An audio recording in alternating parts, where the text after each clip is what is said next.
Welcome to Don't Be Caged by Your Age, Diane Gilman. I'm so happy you're here to share how you're shattering age-related expectations and stereotypes. How you doing? I'm so jealous of your show title, Don't Be Caged by Your Age. Oh my God, that is my favorite ever. Diane, one of the things I love about your online presence, you love to age out loud and proud, which is something we're really into on the Don't Be Caged by Your Age show, but you're out there doing it everywhere you go. So please share with listeners how many years the world has been enjoying the gift of your presence and where do you hail from?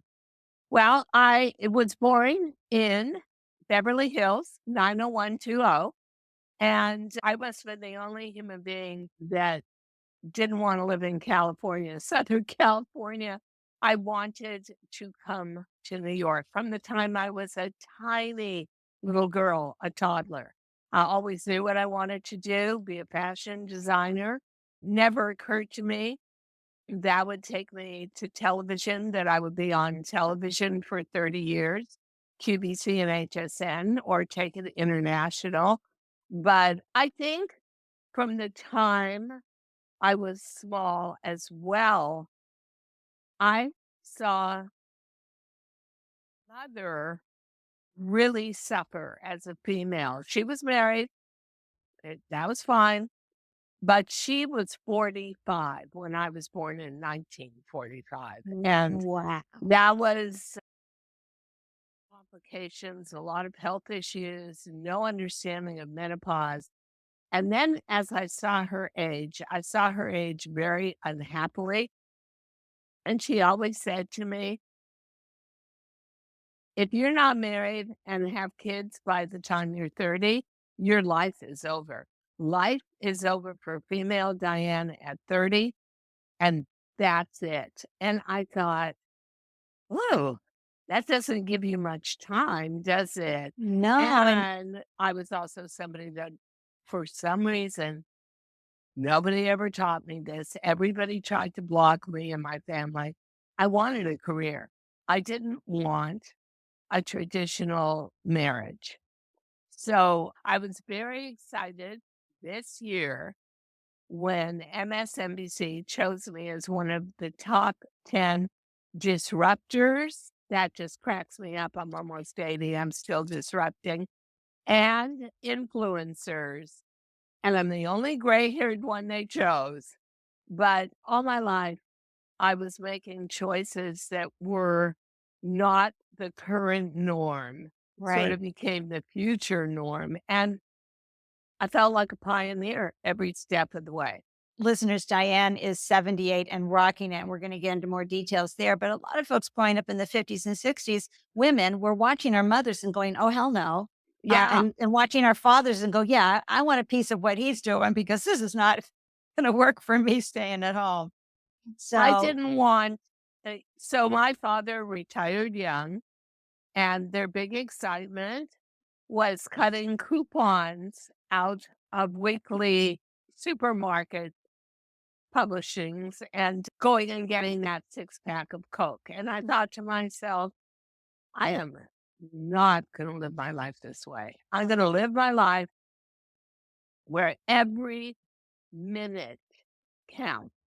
Every minute you should be doing something new, brave, exciting, innovative, creative, forceful.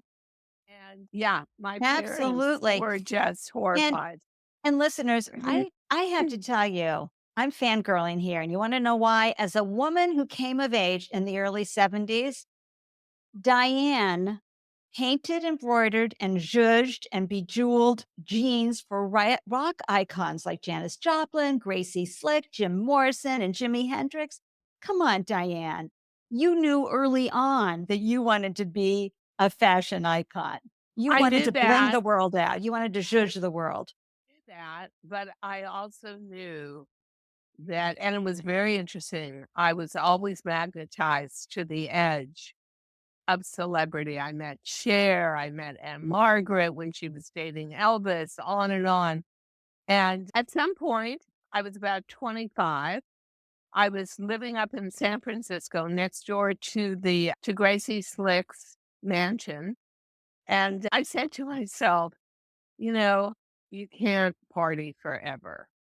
I had just been to Rod Stewart's birthday party and I had hand painted him a pair of buckskin leather bell bottoms with hand painted flowers all over it. And I remember Lulu de la Falaise, who went on to live in Paris and be the muse for Yves Saint Laurent, the real Yves Saint Laurent. She was in two pieces of buckskin with laces up the side, buckskin laces, dancing on the tables around Rod Stewart. So, youth was not wasted on the young with me. That's right, But it wasn't. I at can the even cer see that image. It's so iconic. she wound up on HSN and QVC many decades later. That was so ironic. But I just knew. I just had a talk with myself and said, "You wanna go on forever? You're gonna party yourself. You're gonna age out of partying. So time to suck it up, be brave, and get to the fashion capital of America, New York," which is what I did. I knew only one person in New York, and I had never gone to school for fashion because my parents wouldn't let me. They were horrified that I would even have a career. And just by happenstance, working at Bloomingdale's, I got discovered and was given all the windows in Mhm. Spring Fashion Week and given 2 double trunk centerfold ads. They bought a ton of merchandise and I on my way, but also I would say that my entire career, my entire life has been a series of very lucky events that one person might not see as an opportunity, but I did. I was lucky enough to have that kind of radar. So, You yeah, understood when luck met opportunity and preparedness. So you went, "Oh, yeah, I'll say yes to that. yeah, Yes, I'll do that." even if I wasn't fully prepared Right. to get into it, I was a quick study. Let me put it that way, because getting on television was never even a thought in my brain. And just by accident, one day I got a phone call and someone said, "Hey, I'm a talent scout for QVC." And I said, "Okay, who is this? This is a joke, right?" And it was like, "No, it's no joke. And we'd like you to come on TV." And I said, "Well, I'm in a lawsuit. I have no label right now. Can't use my name in a label." And the answer was, "Oh, no problem. We got a lot of you. We'll just call you Diane." And there I was, and that's how Oh I my got gosh. on TV. So listeners, a little background here. And again, you have to find Diane Gilman, and you're gonna hear why she's the jeans queen, how she's rocking it online with her pro-aging voice and images. She does these live Instagram moments, but she also does a ton of reels. She's putting a lot of things out there. You can visit thedianegilman.com, sign up for her emails so you don't miss any of her empowering and oh so delicious gems and videos Thank that she's you. putting out. But here's the scoop, listeners. Diane started her jeans business at the age of 59. And that's an age many people are thinking about winding down. But Oh, as you've heard yeah. Diane talk, she's like, no, no, no, I'm ready to ramp up. And so, what inspired you? Anger. I was always a blue jean baby. I saw blue jeans and how we wore them as a freedom cry. Because remember, I came out of the oppressive 50s Right. where you had no choices. You dressed like your mother. You were just a younger, thinner version of a 60-year-old woman at the time. And so when I went through the change of life and I couldn't wear jeans anymore, my body just completely rearranged itself in ways I don't even want to get into. We all Uh, know. I We got all so angry, and I took almost a year at about 58, and every weekend I would go to another category killer like the Gap or an Old Navy store and try on jeans, and they were all way too tight in the waist, way too tight in the stomach. That made them, by the time I got what I could actually zip and button, it was too loose in the thigh. And what was the point of a jean if it wasn't sexy? So one day I just thought, oh my God, you're so dumb, Diane. You've got a sewing room in New York with professionals. Just go out and buy 3 yards of denim. Took my measurement and did a custom made jean for me. And I will never forget. I was walking down 34th Street to get to my office. 2 guys, young guys, cute, were working for Con Ed in a drop hole on the street. And one of them looked up and said, screamed out, "Hey, lady, you really got it going." And I thought, okay, not only did this make my month or possibly my year, it wound up making my life. I thought, if you are 50, 55, 60, and you can't get into clothing you love anymore, you cannot reconnect to your youth the way you can with a pair of jeans. right, Think and also about it. your inner vixen, right? Your inner delicious, sexy goddess, that does not disappear just because you're aging. Yeah, but nobody helps you keep it alive either.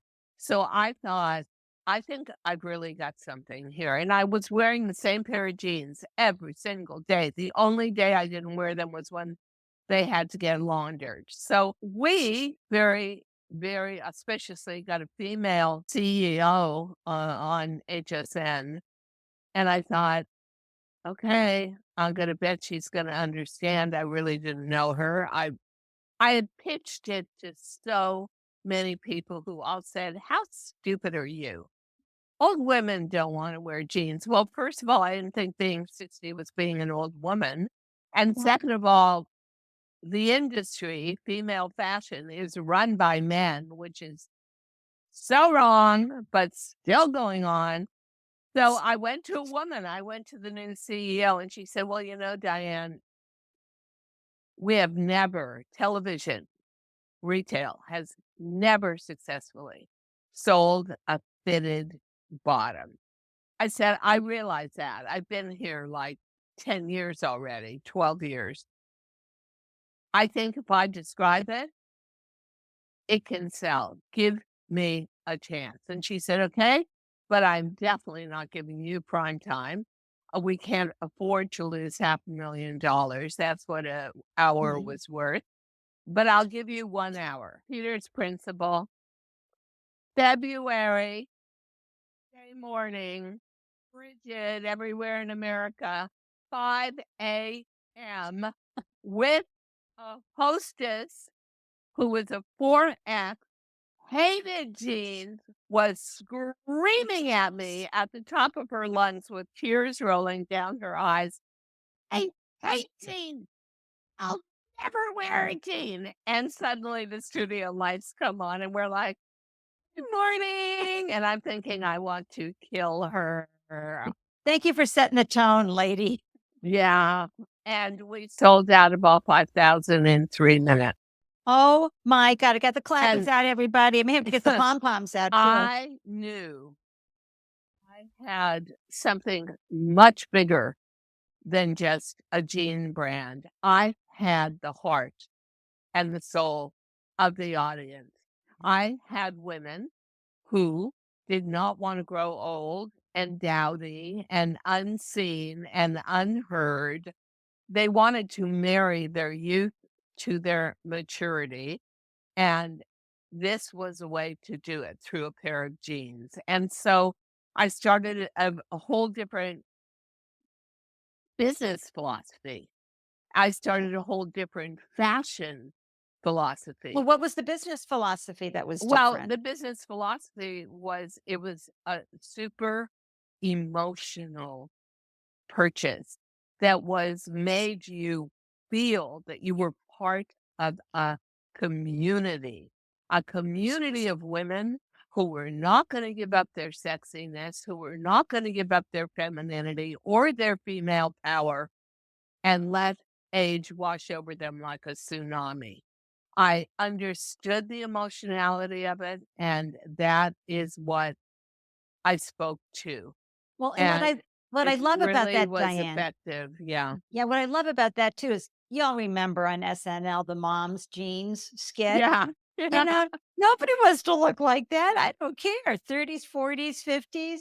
Oh, heck no. So that's the problem you solved with your product, with your chutzpah as well, in getting out there, staying true to your North Compass as a business owner and founder, And knowing, no pathway to follow. In other right, words, nobody really believed it would ever work, and it took a couple of years until we got to 100 million a year at retail before anybody would admit that it was even a thing, but it was. It was a movement. It that's right. was a product with passion and purpose. And as long as it remained not corporate and was my company, we just grew in ways that was Oh amazing. my And gosh. The stats, listeners, 19 million pairs, right? Since 2008. I mean, that's why they called you yeah, the jeans queen. And and also repeated exponential growth year after year. And yeah, one of my favorite IG reels that you've got to go check out, folks, is Diane saying when people, investors, et cetera, would tell her, nobody wants this. I just wasn't going to listen. I think that any creative that here's the interesting thing in my industry, fashion, but also in my other industry, which was entertainment, television. It's it's amazing that money, corporate money depends on talent, and yet because talent is so ephemeral and is always about forecasting the future and bringing it to the present, they don't trust it. So it's almost like you hold a butterfly in your hand, and if you keep your hand totally open, it's going to fly away. But if you close your hand, you're going to destroy it. And that was always the balance. So So when I saw what an engine it was, I then called up management at QVC and said, look, you've got an international business. I realize in America, I'm the face of HSN. I was one of the three top performers financially on HSN for 25 years there. I said, but I want to go international because my belief is whether you are a woman eating a plate of pasta or you're eating fish and chips, you're going through the same change of life, the same body changes, and you're going to need me. And so I said, please do it in a country where I speak the language. So we premiered in England, in UK, shot to number 1 immediately. Then went to Italy, Milan, shot to number 1. I opened up France for QVC with the and now you're lead in your show and 60s. just went o You're firmly in your I 60s was and in my doing this. late 60s by now. Yeah. And so I was flying all over the world, plus Canada out of Toronto, plus Australia. And it was an insane life. I used to keep 3 suitcases packed at all times. Overnight trip, 3-day trip, 5-day trip, and Wow. I just Boy, is that smart. It was we have the devoted same. myself I had to. Sometimes I would just come home for 20 hours because I was so homesick, but I didn't even have time. I would just leave the suitcase open for my housekeeper to dry clean or do whatever she had to do, and I was picking up the next suitcase. Well, as we say And here in Boston, you were wicked smart to do that. But what aha! but what I really love, Diane, is how beautifully and powerfully and empoweringly you represent that ambition is ageless. And for our listeners over 60, True. this is what Diane represents beautifully. Yet keep ambition alive, pursue new dreams, especially if you've been held back by age-related expectations and And if you're stereotypes. going to dream big. It doesn't cost any more to have a big dream than a Right. small dream. And so when I turned 72, I knew something was wrong with me, but I didn't want to deal with it. And I always told myself, and people that are in their own businesses are usually the worst at self care, like me. Yeah. I was forced to go get a sonogram, and the news was not good. Oh, Christmas no, Eve, Diane. I'm 72, diagnosed with stage 3 breast cancer in both breasts. So I knew I had to take some time off. I went and said goodbye to my audience on a show. I went immediately into chemo, and it was first time in my adult life. And actually, I was working since I was 9 years old. It was first time in my life that I wasn't in an office every day, but it gave me time to think about what was really important to me, because when you have a disease that could take your life away, your the profound pleasures or aggravations of life become really bigger than life and exaggerated. And when I came back, I realized I could stay here and do what I wanted forever, but ambition never dies. I felt I had reached my peak and kept my peak for years, but it was time to do something new. And that was terrifying. I just simply asked myself, what were you as a younger woman? Well, I, of course, was ambitious. I was really focused, but I was fearless.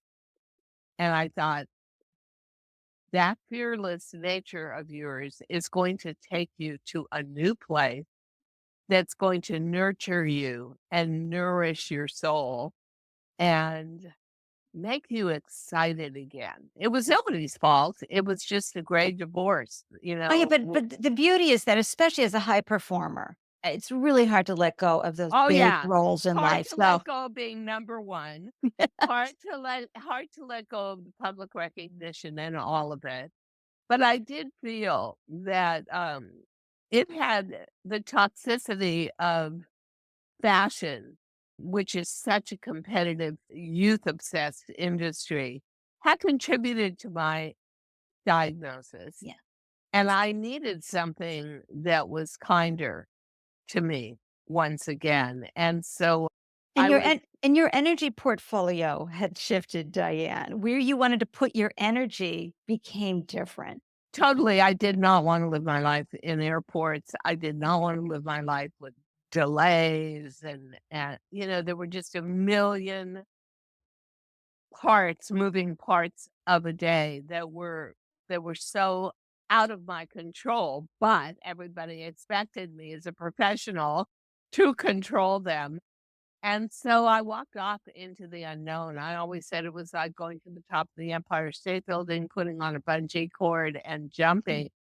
And yikes, you've never used a bungee cord or even tested it.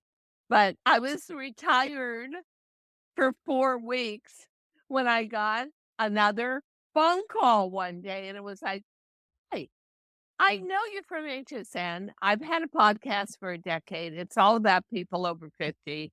I'd love to have you be my co-host." And I thought, "Wow, maybe this could be fun." And, I fell in love with podcasting. And then I thought everyone kept saying, "Diane, you're killing this guy," 'cause I got to choose my guests, and they were all females about female problems. I felt a little guilty about that. And so I started my own podcast, Good and for so you. how exciting it is. I love what I do. I can do it remotely. I've got my whole little studio set up at Right. home. And you know what? There is no substitute for being able to feed yourself, feed your passions, Right. feed your sense of creativity. I choose all my own guests. We have a whole Well, focus on women over 50, and I feel like I know the territory. I live the territory, and I love helping people. Having had breast cancer, yes. so changed my priorities and what Well, I wanted to accomplish with my life because I knew I had the power and the talent to do it. So, yes, you did. And very important. listeners, again, visit thedianegilman.com, sign up for the email so you can get alerted whenever she drops a new episode, but also follow Diane on Instagram at the Diane Gilman. You will just love when she drops some advice in her conversations. She is so on point. But your YouTube channel, you Yeah, already have 1 million views, almost 10,000 subscribers, and your more. Yeah, we actually went to just recently on a short blurb out of one of our podcasts about how your clothing is killing you because it's all toxic, which actually is pretty true. 2.8 million views. I'm blown away. Never did anything but shop on the internet before I became a podcaster. And so I like the idea of no matter what age you are, that's right. expanding your consciousness, learning something new, mastering it, feeling like you're powerfully on top of it. I think that one of the worst things you can talk about with aging is losing your power, losing your voice, and losing your visibility.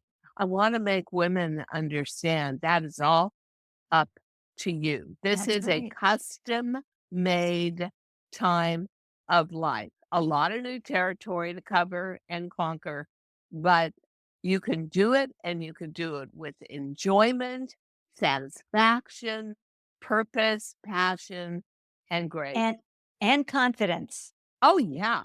Oh, yeah, yeah, yeah. Because, so often the ageist remarks coming from all over the world, but most importantly, the ones listeners that are coming from inside of your head, Uh-huh. those indoctrinated beliefs that can often be unconscious biases that you've had for decades about what you're supposed to be doing right now. You've got to dissolve those because they will prevent you from fulfilling who you are meant to be. If you think about the fact that we're our average age right now for living, a lot of folks are living well into their 90s. You've got at the age of 60, 30 more years. What are you Yeah. going to do with that? Hang Yeah. out and play golf? I don't think so. Because nobody ever believes that I'm actually doing what I'm doing or that it has purpose. Someone in my life always says to me, "So, how do you kill time? Do you play mahjong?" And I said, "First of all, time at my age, I'm almost 80, is my most precious commodity. Why would I want to kill it or waste it or throw it away?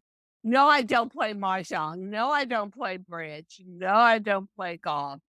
I write scripts, as a matter of fact, for not only for my podcast, but this year I published my third book, Women Thrive. I'm part of an international anthology of women talking about their biggest challenge in life.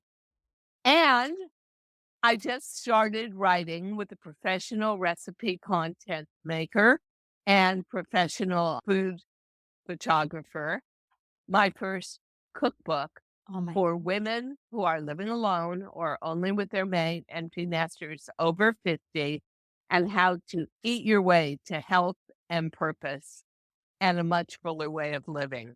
Oh my. So, I love I that. Oh, just oh, and also someone is writing a screenplay along with me, we're co-writing it, of my life, possibly for a Lifetime movie. oh my So, gosh. no, you can't keep me down, and once I understood that I had actually opened my own door to aging purposely and aging successfully, you can't keep me tethered in any way. So if you think to yourselves, ladies, that life is over with at 60 or 65, it may just be that you as a caregiver for others, that life is over with, but now the time is Oh, yours. Treasure it, and what are you gonna do with it? all right, folks, stitch that on a pillow for sure. That's great advice. And what you're doing and amplifying is this embracing confidence and visibility. This is why we age out loud on the Don't Be Caged by Your Age podcast. instead of looking in the mirror and going, oh my gosh, I go, hello, I have put in some serious time in this body. Of course it looks like this. And we learn how to love that. Sure, we can zhuzh it up with accessories and great makeup and all the things in our hair. But if you look at it and say, oh my God, I'm getting old, this isn't supposed to happen, you're giving yourself a terrible message. And also, sometimes people think is, True. oh, I have to step back or step down now that I'm at this age. Folks, you're seeing Diane Gilman here. She's a septuagenarian. She is so visible, doing video speeches, script writings, interviews. Diane, what final piece of advice can you give our audience here for just finding that inner confidence and feeling, how do I stay connected? And some other ways that they can tap into their purpose. Yes, think big, but think big for you, the individual. Diane's got her think big, but your think big can be something big in your category, listeners. Or Diane, something share. not, or Yeah, something not, or something that's just very pleasurable to you, or right. but here is the point. You have got to tune out what society tells you old age is. You have got to tune out how how little is expected of you. The only thing I like about that is when I go to accomplish something, they never see me coming because the minute they see white hair, they expect literally 0. So I travel with a low bar for success, let me tell you. But this is your time with your purpose. And the thing that drives me nuts, most of the people that are like, what are you doing this for? You should be cruising or you should be golfing. They're half my age. Right. They've never traveled in my footsteps. This is definitely a very customizable period of our lives. And I always say the same thing. If you go out for a great meal, you get a salad, you get a main course, and it's such a good restaurant. You don't wanna give up the dessert. You expect a spectacular dessert. Why don't we treat our lives that way? If this is the dessert portion of our lives, we're like, "Yeah, it's nothing. I'm not gonna do anything. I'm not gonna be anything. You It's want all delicious. up to you." Truthfully, it really is. And I'm not telling you that I don't live or age with aches and pains and little obstructions here or there, but Breast I cancer, adapt. third Yeah, stage. Yeah. yeah, I adapt and I make sure every single morning of my life when I wake up, I say, thank you. Thank you for giving me a second chance at life. Thank you for giving me the energy and the purpose to do what I'm doing. And I knew from walking out of breast cancer that my purpose for later in life was going to be helping other women maximize their self in what I call your third act. So uh, it's beautiful. Actually, I think it's one of my very favorite periods of life. Well, I'm happy all the time. and the quote I shared across all the Don't Be Caged by Your Age social platforms was, "Today is the youngest I will ever be. It's time to embrace my radiant Yeah, act 3." yeah, that's so true. Just think about that. Instead of thinking, oh, I'm so old. Actually, today is the youngest day of your life. That's right. Take advantage of Oh it. my gosh. Diane, thank you so much for It's a joining me pleasure. on this conversation. It was so delicious, and you are going to Total inspire pleasure. so many more folks. The ripple effect you're having throughout the world is monumental Oh, thank and you. powerful and empowering. So I'm so Thank you. grateful that you're using your voice to show and represent, especially to women, how they can thrive after 65, continue to pursue new dreams because listeners, I say this at the end of every one of my podcasts.